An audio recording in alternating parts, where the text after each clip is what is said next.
Durangoko azokako gune garrantzitsuenetako batera gerturatu gara, Irudieneara hain zuzen, bertan aurkeztuko dutelako gaurkoan Moriarty ekoiztetxeko Aitor Arregi eta Jose Mari Goenaga zuzendariek Mateoren ama laburmetraia.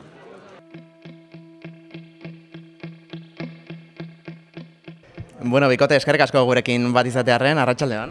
Arratsaldeon. Bueno, kasu honetan Durangoko azokara Irudieneara, konkretuki Mateoren ama laburra aurkeztera etorri zarete, pixkate konta iguzue. Nun inspiratu zareten eta zeren inguruko da lan hau? Betu, Iban Zaldua idazliak bere liburu inorrez liburutik, barkatu geizki izan dut inoiz liburutik,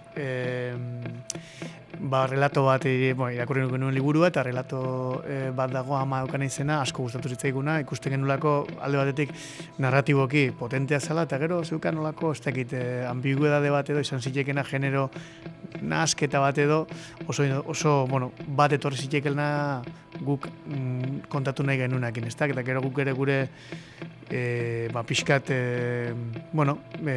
parametroetatik eta ikusten genuen neko gertu egon daitekela, kontatzen du memoriari buruzko historia bat, eta ikusten genuen hor bazegoela zerbait edo aman komunian, edo bentzet zubilana edo bazegoela, ez da. Eta horrela, planteatu genuen pixkate Moriartyn gure artean eta hitz egiten eta hemendik labur bat atea ziteken, baiezkoa ikusi genuen, eta hementxe gaude urte eta piku beranduago laburra aurkezten eta oso gustora emaitzarekin gainera. Zuek luzeak egindakoak zarete, jarraitzen duzu gainera luzeak egiten, eta laburren mundua zer oso desberdina alda, luzekiko? Desberdina da, alde batetik ze film labur bat finantzatzeko komplikatuagoa da, ez? Azkenean, komplikatuagoa, paradogikoa dirudi, baina nala da batzuetan, ez?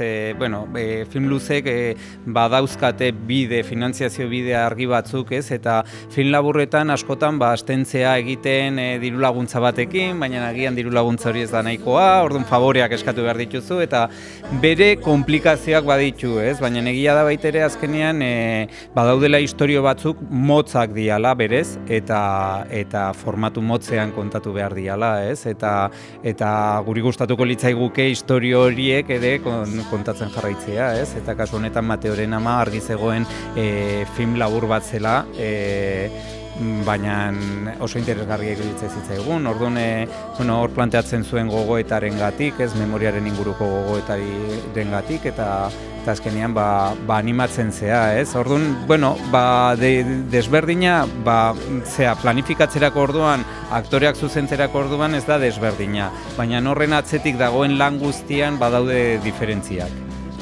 Ez genioke protagonismoak endu nahi, gaurkoan labur honi Mateoren amari, baina zorionak ere eman beharra dauzka dizkizu dugu, 15 nominazio jaso dituzuelako, ez da? Goya serietarako La Trinchera Infinita filmari esker, nola jaso duzue, albiste hau?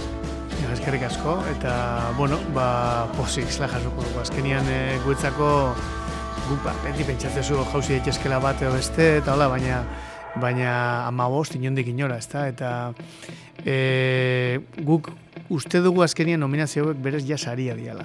Hola bizi dugu bentzet, Osea, imaginau beste bat eroreko balitz, 16. saria izango litzatekela, hau da, 15 iratik bat eroreko balitz, 16. saria, Hola bizi dugu nola baitz. Azkenian, suposatu rekonozimendu bat, atzien dagoen lantalde guztiari, eta azkenian abaneiko zentzu hortan eta oso ondia da, ez.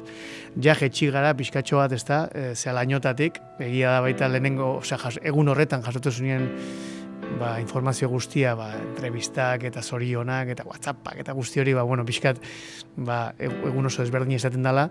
Eta orain ja pixkat, urrengo batez ere hau urtarrilean egongo dan jaleo horri edo begira, ez da?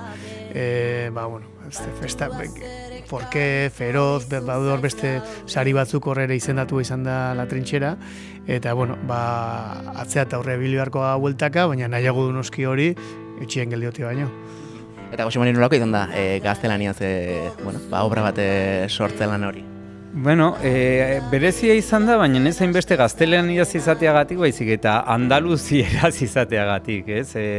Bueno, bazitun berezitasunak, ez? Azkenean Andaluzian gertatzen den historio bada, eta, hasiera batean genuen gidoia, Luiso Berdejo eta nik idatzia, bi donostiarrek ordiziar eta donostiar batek idatzia, behartzun nolabait Andaluzian edo errotzea, ez? Eta hortan nik uste aktoren lana ezinbestekoa izan dela, ez? Eta beraiek egiten zituzten ekarpenak, ez?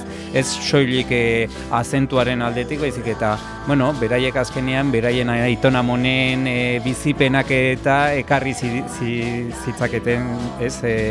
Zeara, filmara eta hori oso garrantzitsua izan da, ez? Orduan, hasieran nik uste, zehola gure aldetikan, ez dakit esan inseguridadea, baina zalantza asko zeuden, hizkeraren aldetikan, baina pixkanaka nik uste aktoren laguntzarekin eta baita ere, Andaluziako ekipo guztiaren laguntzarekin, gauzak errex joan diala, ez, alde hortatikan. Oso ondo bikote, eskerrik asko zorionak eta gozatu azokaz. Eskerrik asko. Mi esker.